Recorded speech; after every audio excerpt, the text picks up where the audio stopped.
Good morning, everybody. Here's what I wanted to talk about.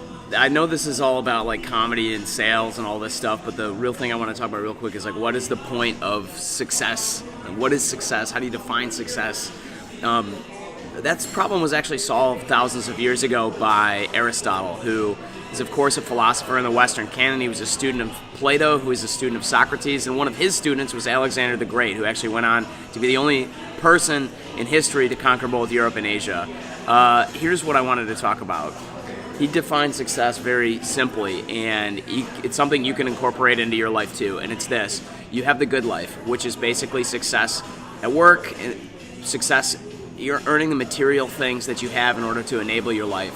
Success with friends, having people in your life who you respect and who respect you, and then spiritual or soul success, meaning like you have a self-respect and you have a purpose in your life. It's really pretty simple like that. And he expressed this in a book called The Nicomachean Ethics, where he basically talked about the good life and how to achieve it. And he would say you wanted to achieve something called eudaimonia, which means you're like experiencing pleasantness or like contentness sort of in your life.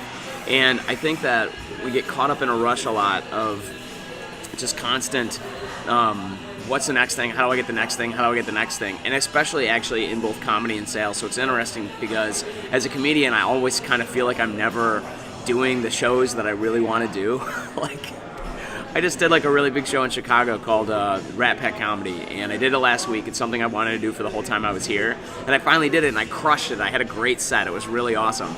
And then, like, what's bizarre about that is that, like, I'm already like, okay, well, what's the next thing? And, like, I have friends who are getting on late night, shows and spots, and I'm like, all right, I got to do a late night spot. But here's the thing, I'm probably going to do a late night spot in the next couple of years, and then I'm going to be like, well, fuck, now what's the next thing? Like, now what's the next thing? And the thing is like, it's good to have that pursuit, but feeling that from deficit is actually the opposite of eudaimonia.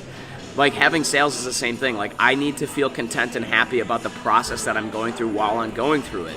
That feeling is going to encourage me to do it, and it's actually going to help me live the good life. Because achieving something is part of eudaimonia, but feeling like you have to, like you're in deficit, is actually not, and it's the opposite.